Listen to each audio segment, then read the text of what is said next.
নমস্কার নমস্কার নমস্কার নমস্কার নমস্কার আপনাদের সবাইকে সবাইকে সবাইকে নমস্কার, সবাইকে অজস্র শুভকামনা, সবাইকে স্বাগত জানাচ্ছি আজকের এই শরণাগত অনুষ্ঠানে এবং সবাইকে শুভ সকাল। শুভ সকাল।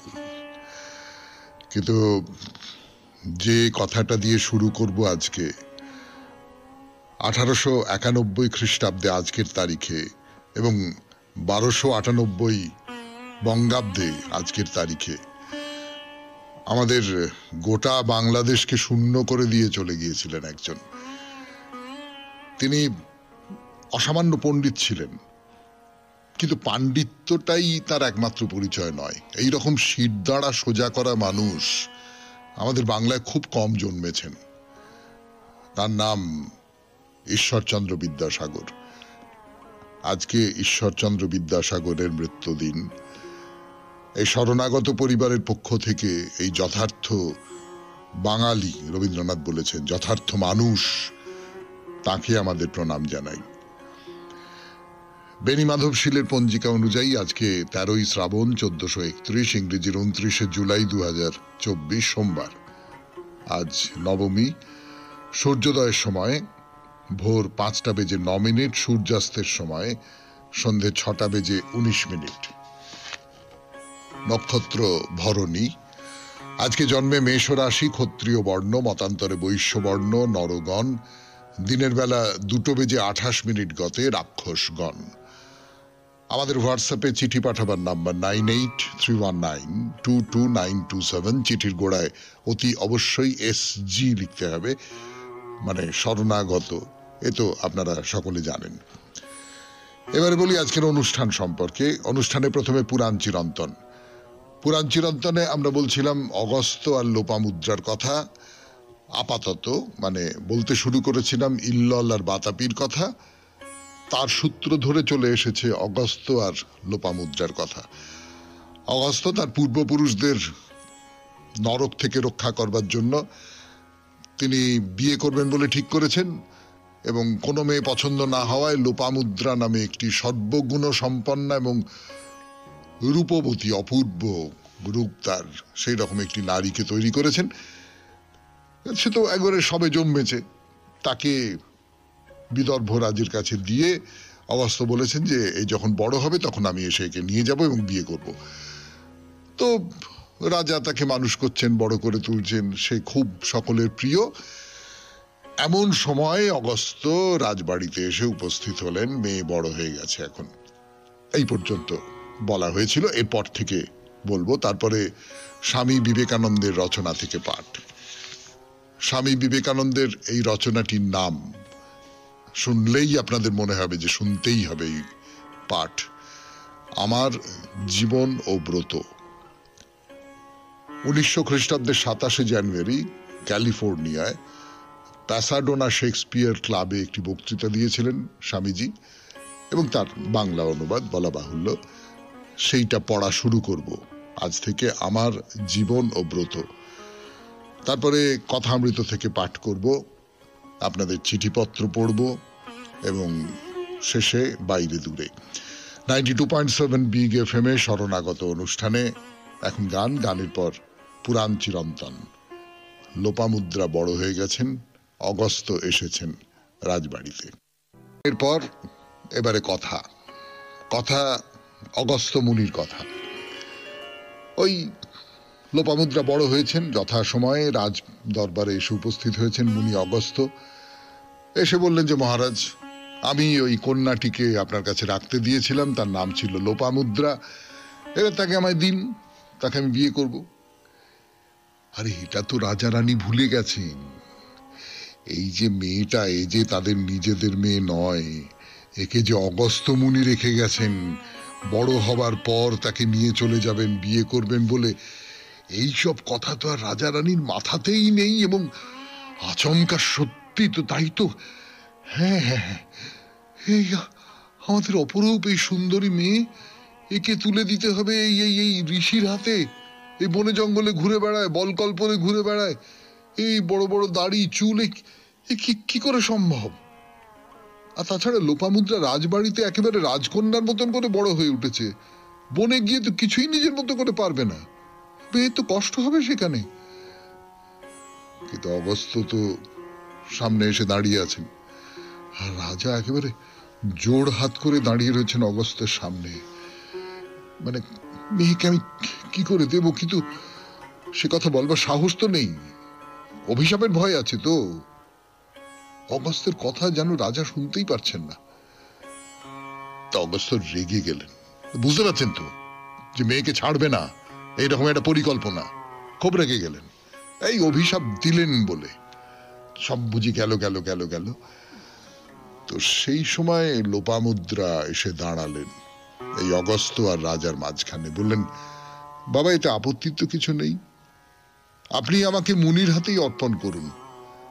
আগে থেকে সব কথা হয়ে আছে, এখন তো কথার খেলাপ করা উচিত নয়। এরপরে তো আর কোনো কথা চলতে পারে না, কাজেই বিদর্ভরাজ তাই করতে বাধ্য হলেন। অন্তঃপুরে রানী নানান রকম আপত্তি করলেন, কিন্তু না, কোনো তো উপায় নেই, কথা দেওয়া আছে, অগস্ত্য এখানে রাখতে দিয়েছিলেন, গচ্ছিত রাখা ছিল। সুতরাং লোপামুদ্রাকে অগস্ত্যের হাতে তুলে দেওয়া হলো। প্রচুর কান্নাকাটি হলো, প্রচুর হাহুতাশ হলো, প্রচুর মেয়েকে আদর করা হলো, সব হলো, করে অগস্ত্যর হাতে তুলে দেওয়া হলো। এবং মহর্ষি অগস্ত্য খুশি মনে তার স্ত্রীকে নিয়ে আশ্রমে ফিরে এলেন। তো আশ্রমে আসার পর দুদিন পরেই লোপামুদ্রা বলল যে, আমি আপনাকে একটা কথা বলি, আমি এভাবে মাটিতে শুয়ে থাকতে পারবো না, আমি রাজার মেয়ে, আমার তো যোগ্য বিছানার অলংকার চাই। তো অগস্ত্য বললেন, দেখো, সে তুমি রাজার মেয়ে ছিলে, রাজার মেয়ে ছিলে, কিন্তু এখন তো তুমি রাজার মেয়ে নও, এখন তুমি ঋষির সহধর্মিণী। ও পুরনো আরামের কথা ভুলে যাও, এখানকার সঙ্গে তোমাকে মানিয়ে নিতে হবে। ওসব দামি বিছানা অলংকার আমি কোত্থেকে পাবো? এই হলো বিপদ, অগস্ত্য মুনির বিপদ।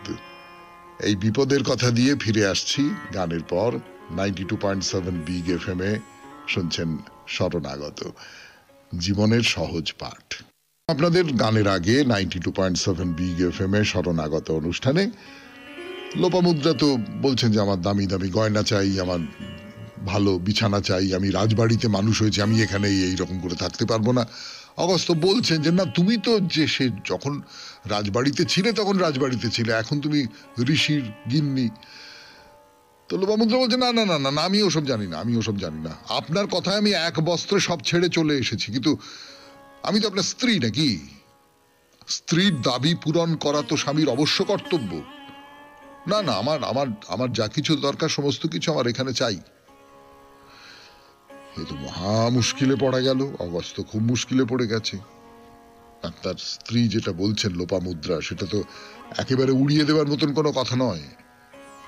সত্যি তো, স্বামীর তো উচিত স্ত্রী যদি কিছু চান তাহলে সেইটা তাকে দেওয়া। আর তাছাড়া একেবারে তরুণী স্ত্রী, অগস্ত্যর মনের মধ্যেও যে একটু যা যা হয় আর কি সেই সব। কিন্তু রাজার ধন আমি কোথায় পাবো? আমি তো তপস্যা করি, ধ্যান করি, এই যাগযজ্ঞ এইসব করি, ফলমূল খেয়েই কাটাই বেশিরভাগ দিন। কি মুশকিলে পড়া গেল। এই তো আবার লোপামুদ্রা মুখ গোমরা করে আছেন, কান্নাকাটি করছেন, যা যা অস্ত্র আছে আর কি সেই সমস্তগুলো প্রয়োগ করছেন। সেই মুখে হাসি না দেখলে তো তার ভাল।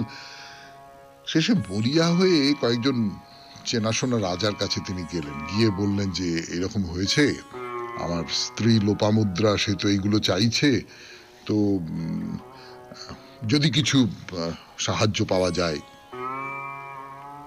তো রাজারা বললেন যে, না দেখুন মহর্ষি, আমাদের যা ধনসম্পত্তি সেসব তো ওই যা রাজকোষে আসে সেইগুলো প্রজাদের জন্যই ব্যয় করা হয়, না সেখান থেকে আপনাকে কিছু দেওয়া যে যেতে পারে না তা নয়, কিন্তু তাতে তো আমাদের গরিব প্রজারা বঞ্চিত হবে, সেটা সেটা আপনি যদি চান তাহলে বলুন, তাই হবে এখন। তো অগস্ত্যর মনে হচ্ছে, না না না না, সেটা তো ঠিক হবে না, সেটা তো একটা উপায় আছে। একজন রাজা বললেন, যদি আপনি অভয় দেন তাহলে বলি। হ্যাঁ হ্যাঁ হ্যাঁ, কি কি কি কি কি সেটা বলো শুনি। কি সেটা? কিভাবে মহর্ষি অগস্ত্য অর্থ উপার্জন করতে পারেন লোপামুদ্রার জন্য, আজকে থাক, পরের দিন বলা যাবে 92.7 বিগ FM এ শরণাগত অনুষ্ঠানে। আপাতত গান শুনি, তারপর স্বামী বিবেকানন্দের রচনা থেকে পাঠ, আমার জীবন ও ব্রত। স্বামী বিবেকানন্দের রচনা থেকে পাঠ, আমার জীবন ও ব্রত। 1900 খ্রিস্টাব্দে ক্যালিফোর্নিয়ায় প্যাসাডোনা শেক্সপিয়ার ক্লাবে এই বক্তৃতাটি দিয়েছিলেন স্বামীজি। বলা বাহুল্য ইংরেজিতে তার বাংলা অনুবাদ শোনাচ্ছি আপনাদের, অল্প খানিকটা শোনাচ্ছি। ভদ্রমহোদয় ও ভদ্রমহিলাগণ, আজ সকালে আলোচনার বিষয় ছিল বেদান্ত দর্শন। বিষয়টি হৃদয়গ্রাহী হইলেও একটু নীরস ও অতি বিরাট। ইতোমধ্যে আপনাদের সভাপতি এবং উপস্থিত কয়েকজন ভদ্রমহোদয় ও ভদ্রমহিলা আমার কাজ ও এতদিনের কার্যক্রম সম্বন্ধে কিছু বলিবার জন্য আমাকে অনুরোধ করিয়াছেন। বিষয়টি কাহারো কাহারো নিকট আকর্ষণীয় হইতে পারে, কিন্তু আমার নিকটে নয়। বস্তুত কেমন করিয়া যে আপনাদের নিকট এ সম্বন্ধে বলিব তাহা আমি বুঝিতে পারিতেছি না। এ বিষয়ে এই আমার প্রথম বলা। আমার ক্ষুদ্র শক্তির দ্বারা এতদিন কি করিবার চেষ্টা করিয়াছি তাহা বুঝাইবার জন্য আপনাদিগকে কল্পনায় ভারতবর্ষে লইয়া যাইতেছি। বিষয়বস্তুর খুঁটিনাটি ও বৈচিত্র্য লইয়া আলোচনার সময় আমাদের নাই। একটি বৈদেশিক জাতির সর্বপ্রকার বৈচিত্র্য এই অল্প সময়ের মধ্যে আপনাদের হৃদয়ঙ্গম করাও সম্ভব নয়। ভারতবর্ষের যথার্থ স্বরূপ কিছুটা আপনাদের সম্মুখে তুলিয়া ধরিতে চেষ্টা করিব। ভারতবর্ষ একটি ভগ্নস্তূপে পরিণত বিশাল অট্টালিকার মতো। প্রথম দর্শনে কোনো আশাই জাগে না। এক বিগতশ্রী বিধ্বস্ত জাতি। কিন্তু একটু ধৈর্য ধরিয়া লক্ষ্য করিলে এই রূপের পশ্চাতে ভারতের আর একটি সত্য দেখিতে পাইবেন। মানুষটি যে আদর্শ ও মূল নীতির বহিঃপ্রকাশ, সে আদর্শ ও মূল নীতি যতদিন ব্যাহত বা বিনষ্ট না হয় ততদিন মানুষটি বাঁচিয়া থাকে, ততদিন তাহার আশা আছে। আপনার পরিধানের জামা 20 বার চুরি হইয়া গেলেও তাহা আপনার মৃত্যুর কারণ হয় না। আরেকটি নূতন জামা আনিতে পারিবেন। জামা এক্ষেত্রে অপ্রধান। ধনবানের ধনরাশি অপহৃত হইলে তাহার প্রাণশক্তি অবলুপ্ত হয় না, মানুষটি বাঁচিয়া থাকে। এই দৃষ্টিভঙ্গিতে দেখিলে কি দেখিতে পাই তাহা পরে বলিতেছি। একথা সত্য যে ভারতবর্ষ এখন আর একটি রাজনৈতিক শক্তি নয়। ভারতবর্ষ দাসত্ব শৃঙ্খলে আবদ্ধ একটি জাতি। নিজেদের শাসন কার্যে ভারতবাসীর কোনো হাত নাই। 30 কোটি পরাধীন দাস ভিন্ন ভারতবাসী আর কিছুই নয়। ভারতবাসীর জনপ্রতি মাসিক আয় গড়ে 2 শিলিং মাত্র। জনসাধারণের অধিকাংশের পক্ষে উপবাসী স্বাভাবিক অবস্থা। ফলে আয়ের বিন্দুমাত্র স্বল্পতা ঘটিলে লক্ষ লক্ষ লোক মৃত্যু মুখে পতিত হয়। সামান্য দুর্ভিক্ষের অর্থ বহু লোকের মৃত্যু।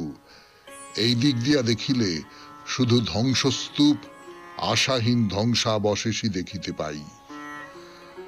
কিন্তু আমরা জানি ভারতবাসী কখনো ধনসম্পদের চেষ্টা করে নাই। পৃথিবীর যে কোনো জাতি অপেক্ষা বিপুলতর অর্থ সম্পদের অধিকারী হইয়াও ভারতবাসী কোনোদিন অর্থের জন্য লালায়িত হয় নাই।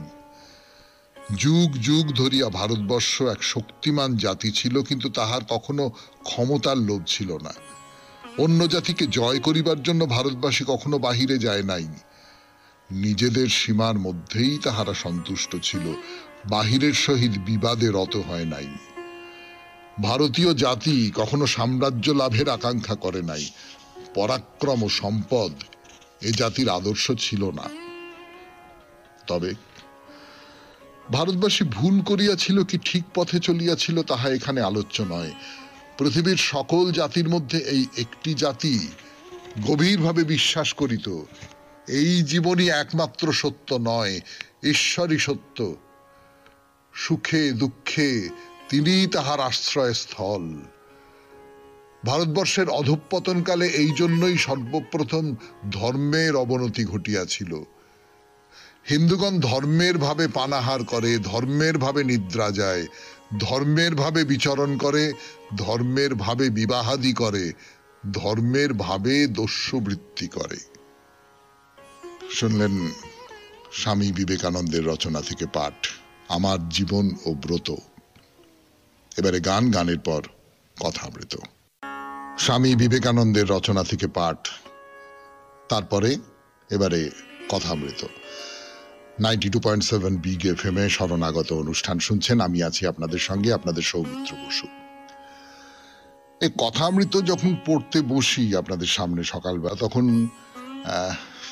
কিন্তু একটা আশ্চর্য লাগে। মানে মনে হয় যে ঠাকুরের দিকে তাকিয়ে, এই কথামৃত গ্রন্থটির দিকে তাকিয়ে যেন বিস্ময়ের সীমা থাকে না।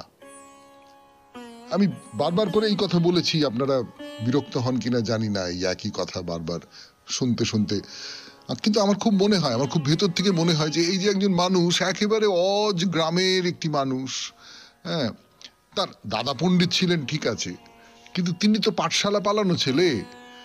সেই মানুষটা কত কি জানেন, মানে ধর্মের কত কি জানেন। ঠাকুর যখন কথা বলেন খুব সহজ করে বলেন, খুব দৈনন্দিন জীবনের সঙ্গে মিলিয়ে বলেন, মনেই হয় যে খুব সহজ একটা প্রকাশভঙ্গি আছে তার। কিন্তু তার ভেতর থেকে যে সমস্ত আলো বিচ্ছুরিত হয়, সেই আলোগুলো বিস্ময়কর। মানে কোথা থেকে জানলেন উনি এসব? ওই যে কথা আছে না যে ওর কোনো বইপত্র পড়বার দরকার হয় না, সমস্ত বিদ্যে ওর মনের মধ্যে।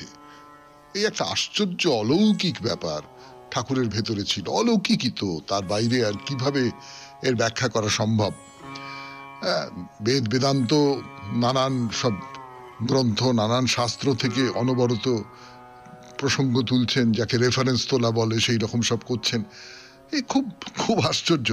তো এই কথাগুলো বলতে ইচ্ছে করলো, মনে পড়লো কেন না, ঠাকুর কি বলছেন দেখুন, যে অধর সেনের বাড়িতে ভাবাবস্থায় এক পাশে থেকে পায়ে ব্যথা হয়েছিল, তো বাবুরামকে সঙ্গে করে নিয়ে যাই। ঠাকুর গান গাইছেন এইসব কথা বলে। কি গান? মনের কথা কইব কি সই কইতে মানা, দরদি নইলে প্রাণ বাঁচে না। মনের মানুষ হয় যে জনা, নয়নে তার জায়গো চেনা। সে দু এক জনা, সে যে রসে ভাসে প্রেমে ডোবে, কচ্ছে রসের বেচা কেনা। মনের মানুষ মিলবে কোথা, বগলে তার ছেঁড়া কাঁথা। ও সে কয় না গো কথা, ভাবের মানুষ উজান পথে করে আনাগোনা। বাউলের এইসব গান। আবার আছে, দরবেশ দাঁড়ারে সাধের করোয়াধারী, দাঁড়ারে তোর রূপ নেহারি।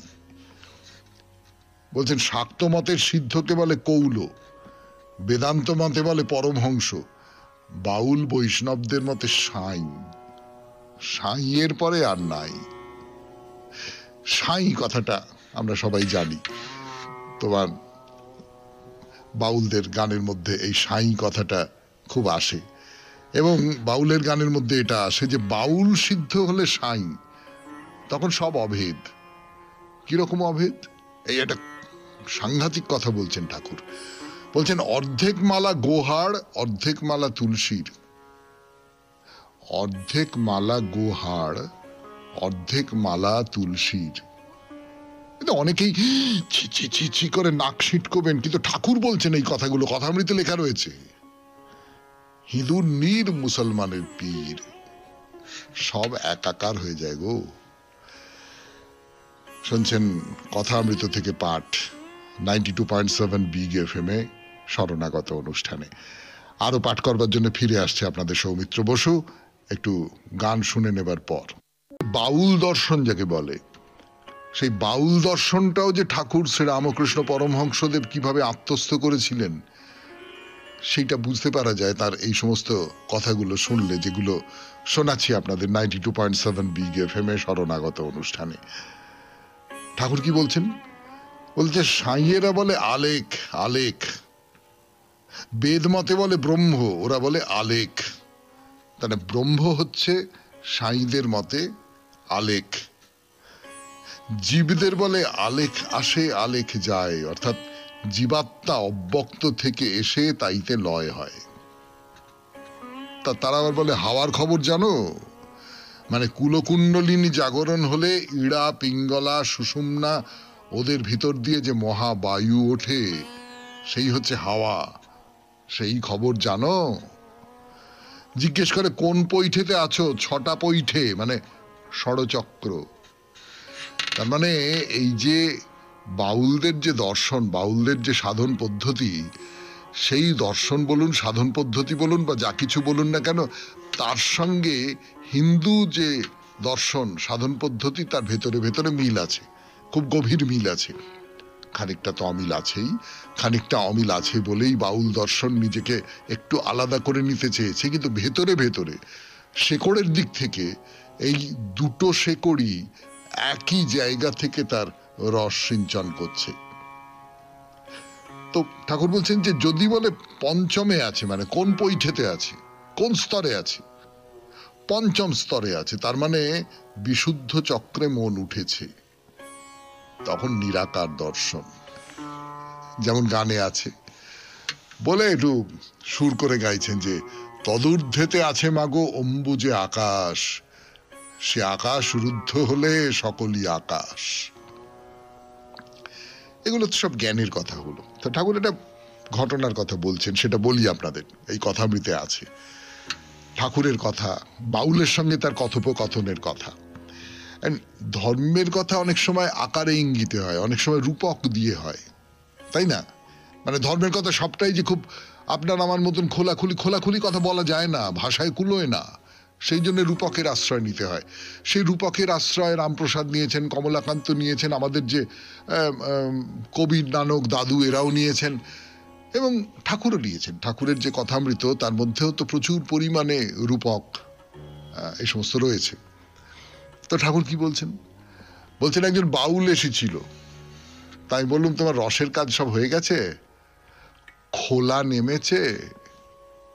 খোলা মানে হচ্ছে রস জাল দেবার যে পাত্র, সেইটাকে তো খোলা বলে। সেই খোলাটা যতক্ষণ পর্যন্ত রস জাল দেওয়া হচ্ছে ততক্ষণ পর্যন্ত উনুনের ওপর আছে, তো উনুন থেকে নামিয়ে আনলে খোলা নেমেছে। শুনছেন কথামৃত থেকে পাঠ, 92.7 বিগ এফএম এ শরণাগত। আমি আছি আপনাদের সঙ্গে, আপনাদের সৌমিত্র বসু। কথামৃত থেকে আরো কিছু পাঠ করে শোনাবো, একটু গান শুনে নেওয়া যাক। যা বলছিলাম আপনাদের, এই 92.7 বিগ এফএম এ শরণাগত অনুষ্ঠানে ঠাকুর সেই বাউলকে বলছেন যে হ্যাঁ গো, তোমার খোলা নেমেছে। তো মানেটা কি? যত রস জাল দেবে তত রেফাইন হবে। ঠাকুর ইংরেজি বলছেন। হ্যাঁ, আসলে নরেন গিরিশ আর সব শিষ্য টিষ্যরা আছে, তারা তো সব ইংরেজি ভাষার পণ্ডিত লোক, তারা ইংরেজি দর্শনের বইপত্র পড়ে, তাই নিয়ে তর্ক করে অনেক সময়। ঠাকুর আপনারা জানেন কথামৃতের মধ্যে সেই সব কথা আছে। ঠাকুর মাঝখানে বসে থাকেন, মাঝখানে বসে থেকে বোঝবার চেষ্টা করেন, দুপক্ষকে লাগিয়ে দেন, অনেক সময় ঝগড়া লাগিয়ে দেন, ঝগড়া লাগিয়ে দিয়ে মজা দেখেন, শোনেন। তো তার থেকে কিছু কিছু ইংরেজি কথাবার্তা তো শিখে ফেলেছেন। হ্যাঁ, যেমন রিফাইন। হ্যাঁ, ঠাকুর বলছেন যে হ্যাঁ, যত রস জাল দেবে তত রিফাইন হবে। প্রথমে আখের রস, তারপরে গুড়, তারপরে চিনি, তারপরে মিছরি, ওলা, এইসব ক্রমে ক্রমে ক্রমে ক্রমে আরো রিফাইন হচ্ছে। রসটা জাল দিতে হবে, জাল দিয়ে দিয়ে দিয়ে দিয়ে সেটাকে শুদ্ধ করতে হবে। এই যত, এই যে বলছেন যে প্রথমে আখের রস, তারপর গুড়, তারপর চিনি, তারপর মিছরি, এগুলো হচ্ছে সাধনের এক একটা ধাপ। সেটাকে ওই রকম রূপকের মতন করে বলছেন। খোলা নামবে কখন? মানে সাধনটা শেষ হবে কখন? যখন ইন্দ্রিয় জয় হবে। হ্যাঁ, ইন্দ্রিয় জয় হলে কি হবে? ওই জোঁকের মুখে চুন দিলে জোঁক যেমন আপনি খুলে পড়ে যায়, ইন্দ্রিয় জয় হলে ইন্দ্রিয় তেমনি শিথিল হয়ে যাবে। রমণীর সঙ্গে থাকে, করে না রমণ, সেই রকম অবস্থা হয়ে যাবে। অর্থাৎ কোনো কিছুতেই কোনো লোভ থাকবে না। এই মানে এরকম একটা কথা আছে যে এটা আমরা পারবো না, কিছুতেই পারবো না। দেখবেন জিভে একটু চিনি দিয়ে জিভটা খুলে রাখতে হবে, চিনি ফরফর ফরফর করে উড়ে চলে যাবে, মানে জিভে জল আসবে না। জিভে চিনি দিলেও জিভে জল আসবে না, এই রকম একটা অবস্থা যদি তৈরি করা যায় তাহলে বুঝতে হবে ইন্দ্রিয় দমন হয়ে গেছে, আর কি কোনো কিছুতেই কোনো আকর্ষণ নেই, আসক্তি নেই। শুনলেন ঠাকুরের কথা, কথামৃত 92.7 বিগ এফএম এ শরণাগত অনুষ্ঠানে। এরপর গান, গানের পর আপনাদের চিঠি পত্র 92.7 বিগ এফএম এ শরণাগত অনুষ্ঠানে। প্রথম যে চিঠিটি সেটি লিখেছেন মীনা রায় বন্দ্যোপাধ্যায়, শ্রীরামপুর হুগলি থেকে। ছোট্ট চিঠি এবং এই প্রথম চিঠি তার, ফলে তাকে তো একটা আলাদা মর্যাদা সম্মান দিতেই হবে। পড়ি মীনা রায় বন্দ্যোপাধ্যায়ের চিঠি। শরণাগত অনুষ্ঠানটিতে সপ্তাহখানেক শ্রোতা হয়েছি। শরণাগত অনুষ্ঠানটি নিয়মিত শুনছি। সৌমিত্র বসুবাবুর সুন্দর উপস্থাপনায় ও আন্তরিক প্রচেষ্টায় সমৃদ্ধ হচ্ছি। পত্রবন্ধুদের পত্র, সঙ্গীত, বিবেকানন্দের রচনা, কথামৃত পাঠ সবটাই প্রতি সকালে হৃদয়ের আকাশকে আলোকিত করে। সারাদিন ওই আকাশের রঙে রাঙা থাকে মন। অনেক শ্রদ্ধা ও শুভকামনা রইল। মীনা রায় বন্দ্যোপাধ্যায়, শ্রীরামপুর, হুগলি জেলা, ভারত। এই যে আকাশের রং নিয়ে চিঠি লিখতে বলেছিলাম, তার সঙ্গে শরণাগতকে মিলিয়ে দেওয়া, এইটা আমার খুব ভালো লেগেছে। আপনাকে অসংখ্য ধন্যবাদ। এর পরের চিঠিটি লিখেছেন তমাল মুখার্জি, ডানকুনি থেকে। পড়ে শোনাই সেই চিঠি। পৃথিবীর রং। আপনাকে নমস্কার জানিয়ে ও শরণাগত পরিবারের সকলকে আন্তরিক শুভেচ্ছা ও ভালোবাসা জানিয়ে আজকের পত্র লেখা শুরু করলাম। আজকের বিষয় পৃথিবীর রং, যা আমাদের জীবনের সঙ্গে অঙ্গাঙ্গিভাবে জড়িয়ে আছে। অবশ্য এটা আমার চিন্তা, অন্য কারোর সঙ্গে নাও মিলতে পারে। লাল রঙের গোলাপ, রাঙা পলাশ, লাল শিমুল, কৃষ্ণচূড়া ভালোবাসার কথা মনে করিয়ে দেয়। নীল আকাশের দিকে তাকিয়ে কিংবা নীল সমুদ্রের জল মনকে শান্ত রাখে। মন ভালো করার রং, বিশ্বস্ততার রং এই নীল। আনন্দ, উচ্ছলতা, বন্ধুত্বের সুখ অনুভূত হয় হলুদ রঙে। দিগন্ত বিস্তৃত সবুজ মাঠ, সবুজ গাছের পাতা কিংবা সবুজ বনরাজি মনকে তরতাজা ফুরফুরে করে তোলে, সবুজ করে তোলে, সতেজ, স্নিগ্ধ। নীল আকাশে সাদা মেঘের ভেলা, নীল সমুদ্রের শ্বেত শুভ্র ফেনায়িত ঢেউ পবিত্রতার প্রতীক, স্বচ্ছতার রং, শুদ্ধতার রং সাদা। সাদা বললেই বিপরীত রং কালো রঙের কথা মনে আসে। এই পৃথিবীর অন্ধকারের নিকষ কালো রাত, মৃত্যু আর বিপদের ছায়া নেমে আসে হৃদয়ে। আরো কত কি রঙের বৈচিত্র্য ভরা এই পৃথিবী। সাতরঙা রামধনুর মতো আমাদের জীবনে ঘুরে ফিরে আসে সুখ দুঃখ, হাসি কান্না, আনন্দ বেদনার অপূর্ব সংমিশ্রণ। নমস্কারান্তে তমাল মুখার্জি, ডানকুনি হাউজিং এস্টেট, ডানকুনি, হুগলি। হ্যাঁ তমালবাবু, আসলে আপনি জেনে লিখেছেন না না জেনে লিখেছেন আমি জানি না, কিন্তু মনোবিজ্ঞানীরা বলেন প্রত্যেকটি রঙেরই একটা করে আলাদা তাৎপর্য আছে। প্রত্যেকটি রঙই আমাদের মনের কোনো একটা বিশেষ অনুভূতির দ্যোতক হয়ে উঠতে পারে। আপনার চিঠিটায় আপনার মতন করে আপনি এক একটা রঙের সেই দোতনার কথা বলেছেন। চমৎকার চিঠি, আপনাকে অনেক ধন্যবাদ। এরপর বাইরে দূরে 92.7 বিগ এফএম এ শুনছেন শরণাগত, জীবনের সহজ পাঠ। এলাম বাইরে দূরে 92.7 বিগ এফএম এ শরণাগত অনুষ্ঠানে। এর আগের দিন যা বলছিলাম আপনাদের, আগের দিন মানে সে তো বেশ দুদিন হয়ে গেল। শনি আর রবিবার তো বাইরে দূরে হয়নি, আজকে সোমবার। আবার আমরা ফিরে এসেছি এই কামার পুকুরে। না, কথাটা হলো, যদি কারুর মনে হয় বেশ 2-3 দিন এখানে থাকবো, এই কামার পুকুর, রামকৃষ্ণ মঠ, অন্যান্য দর্শনীয় স্থান যাদের সঙ্গে কোনো না কোনো ভাবে ঠাকুরের বাল্যলীলার যোগ আছে, সেসবগুলো সব রয়ে সয়ে দেখবো, তাহলে আপনাদের বুক করতে হবে রামকৃষ্ণ মঠের অতিথিশালাটি। সেই অতিথিশালার কথা শোনাচ্ছিলাম আপনাদের। ভারী স্নিগ্ধ শান্ত এই অতিথিশালা। ভেতরে ঢুকলেই মন ঠান্ডা হয়ে যায়। খুব হালকা রঙের গেরুয়া সব ছোট ছোট কটেজ, কুঁড়ে ঘরের মতোই দেখতে, কিন্তু কুঁড়ে ঘর নয় বলাই বাহুল্য। আর যেটা বিশেষ করে বলবার, ভেতরে ভারী চমৎকার একটা বাগান আছে। সোজা পথ চলে গেছে পরিচ্ছন্ন সিঁথির মতো, তার দুপাশে ছোট ছোট ফুল গাছ ভরে আছে ফুলে। সে বাগান যে নিরন্তর যত্নের সঙ্গে পরিচর্যা করা হয় তা তো দেখলেই বোঝা যায়। তারপরে একটা করে কুটির। তো এই যে যত্ন, সবটা মিলিয়ে যে যত্ন, যে যে পরিপাটি ভাব, এতে অবাক হবার কিছু নেই।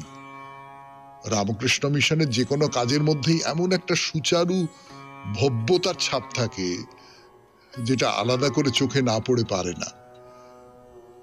দেখতে দেখতে আপনার প্রথমেই মনে হবে এমন একটা আশ্রয়ে ভোরবেলাটি বড় সুন্দর লাগবে। কিন্তু আগেই বলেছি, এই গেস্ট হাউস সবসময় ভর্তি থাকে। অন্তত 3 মাস আগে থেকে এই জায়গাটা বুক করে রাখতে হবে। তাহলে আর কি, গেস্ট হাউস দেখা হলো, চলুন বেরিয়ে পড়ি আবার ওই টোটোয় করে গ্রামের পথ দিয়ে। এবার আমার পুকুরের পাশে আর একটা গ্রাম আছে, তার নাম হরিসভা। এই হরিসভা গ্রামে যাচ্ছি আমরা। হরিসভার জমিদার ছিলেন মানিক বন্দ্যোপাধ্যায়। মানিক বন্দ্যোপাধ্যায় এই জমিদার, তার সঙ্গে ঠাকুরের কি সম্পর্ক সেইটা নিয়ে কথা বলবো 92.7 বিগ এফএম এ শরণাগত অনুষ্ঠানে, গানের পর। মানিক বন্দ্যোপাধ্যায়ের কথা 92.7 বিগ এফএম এ শরণাগত অনুষ্ঠানে। আমি আছি আপনাদের সঙ্গে, আপনাদের সৌমিত্র বসু। এই মানিক বন্দ্যোপাধ্যায়কে নিয়ে বলবার আগে বলি এখানে কেন এলাম। এই যে হরিসভা গ্রামের মানিক বন্দ্যোপাধ্যায় জমিদার, তার যে প্রাসাদ ছিল, জমিদার বাড়ি, বিরাট প্রাসাদ, সমস্ত ভেঙে পড়ে গেছে সব। শুধু এই সদর দরজাটা দাঁড়িয়ে আছে। কিন্তু তাকে কি দাঁড়িয়ে থাকা বলে? সে একটা ইট দিয়ে তৈরি একটা হাঁ বলতে পারেন, হাঁ করে আছে। দুপাশের ভেঙে পড়া থাম, মাথার উপরে ছাদটা একেবারে ভেঙে পড়া। সেই ছাদের উপরে ঘন ঘাসের জঙ্গল। দেখলে আপনার মনে হবেই যে এক সময়কার জমিদার, তার বাড়ির এই দশা। সবটাই অনিত্য। জীবন, যৌবন, ধন, মান কোনো কিছুই কয়েক মুহূর্তের বেশি বেঁচে থাকে না। আপনি যদি অনন্তকালের হিসেবে ধরেন তাহলে এই একটা আয়ু, কমুহূর্তর বেশি তো কিছু নয়। কিন্তু এই জমিদার বাড়ির ভাঙা দেউড়ি দেখাতে আপনাদের এতটা পথ নিয়ে এলাম কেন? আসলে কামারপুকুর ভ্রমণের একেবারে প্রাথমিক পর্বে একটা আম গাছ দেখিয়েছিলাম, মনে আছে? হ্যাঁ, একটা আম গাছ দেখিয়ে শুরু করেছিলাম। সেই আম গাছটা পুঁতেছিলেন বালক গদাধর। এই সব নিয়ে এই আম গাছের গল্পটা মিলে আছে এই মানিক বন্দ্যোপাধ্যায়ের যে প্রাসাদ তার সঙ্গে। কিন্তু মনে হয় যে আর কিছু না হোক, এই যে বিদেশি পর্যটকেরা এখানে আসেন, আমাদের দেশেরও যারা আসেন, তারা কি সত্যি সত্যি এই জায়গার মাহাত্ম্য বোঝেন? না দেখতে হয় বলে দেখেন। এখানে এসেও মানুষজন হ্যাঁ হ্যাঁ করে হাসে, সেলফি তোলে। হ্যাঁ, যাক, এই যে মানিক বন্দ্যোপাধ্যায় বলে যার পরিচয় করিয়ে দিলাম একটু আগে, তার পুরো নাম হচ্ছে মানিক রাম বন্দ্যোপাধ্যায়। তার তৈরি করা দুর্গা মন্দিরও আছে এখানে। না, সে দুর্গা মন্দিরের অবস্থাও খুব করুণ। হয়তো একটা দেওয়াল পড়ে গেল, এইরকম আর কি। হ্যাঁ, যে জন্যে মানিকবাবুর কথা বলা, এই ঠাকুর শ্রী রামকৃষ্ণ পরমহংসদেবের পিতা ঠাকুর এই মানিক রামের বাড়ির কুলপুরোহিত ছিলেন। এ তো অনুমান করাই যায় যে ছোট্ট ঠাকুর কখনো কখনো বাবার হাত ধরে আসতেন এই বাড়িতে। বাড়ি ধ্বংসস্তূপে পরিণত হয়ে গেছে, কিন্তু সেই মানিক রাজার বংশধরেরা এখনো কিন্তু এই গ্রামেই বাস করছেন। আর খুব প্রাচীন দুটো শিব মন্দির আছে এখানে। না, সেগুলো এখনো ভেঙে পড়েনি, খুব জরাজীর্ণ অবস্থা, কিন্তু ভেঙে পড়েনি। পাশাপাশি দুটো ছোট্ট শিব মন্দির, তাদের কথা আজকে থাক। আজকে বরং এইখানেই শেষ করি শরণাগত। আমাদের হোয়াটসঅ্যাপে চিঠি পাঠাবার নাম্বার 9831922927। চিঠির গোড়ায় অতি অবশ্যই SG লিখতে হবে। এবার তাহলে কবিতা। বিদ্রুপবান উদ্যত করি এসেছিল সংসার, নাগাল পেল না তার। আপনার মাঝে আছে সে অনেক দূরে, শান্ত মনের স্তব্ধ গহনে ধ্যানের বীণার সুরে রেখেছে তাহারে ঘিরি। হৃদয় তাহার উচ্চ উদয়গিরি, সেথা অন্তর লোকে সিন্ধু পারের প্রভাত আলোক জ্বলিছে তাহার চোখে। সে আলোকে এই বিশ্বের রূপ অপরূপ হয়ে জাগে, তার দৃষ্টির আগে বিরূপ বিকল খণ্ডিত যত কিছু বিদ্রোহ ছেড়ে বিরাটের পায়ে করে এসে মাথা নিচু। সিন্ধু তীরের শৈল তটের পরে হিংসামুখর তরঙ্গ দল যতই আঘাত করে, কঠোর বিরোধ রচি তুলে তত অতলের মহালীলা, ফেরিল নৃত্যে দামামা বাজায় শিলা। হে শান্ত, তুমি অশান্তিরেই মহিমা করেছ দান, গর্জন এসে তোমার মাঝারে হলো ভৈরব গান। তোমার চোখের গভীর আলোকে অপমান হলো গত, সন্ধ্যা মেঘের তিমির রন্ধ্রে দীপ্ত রবির মতো। খুব ভালো থাকবেন, আনন্দে থাকবেন। নমস্কার নমস্কার নমস্কার নমস্কার নমস্কার নমস্কার। আপনাদের সবাইকে সবাইকে সবাইকে নমস্কার, সবাইকে অজস্র শুভকামনা, সবাইকে স্বাগত।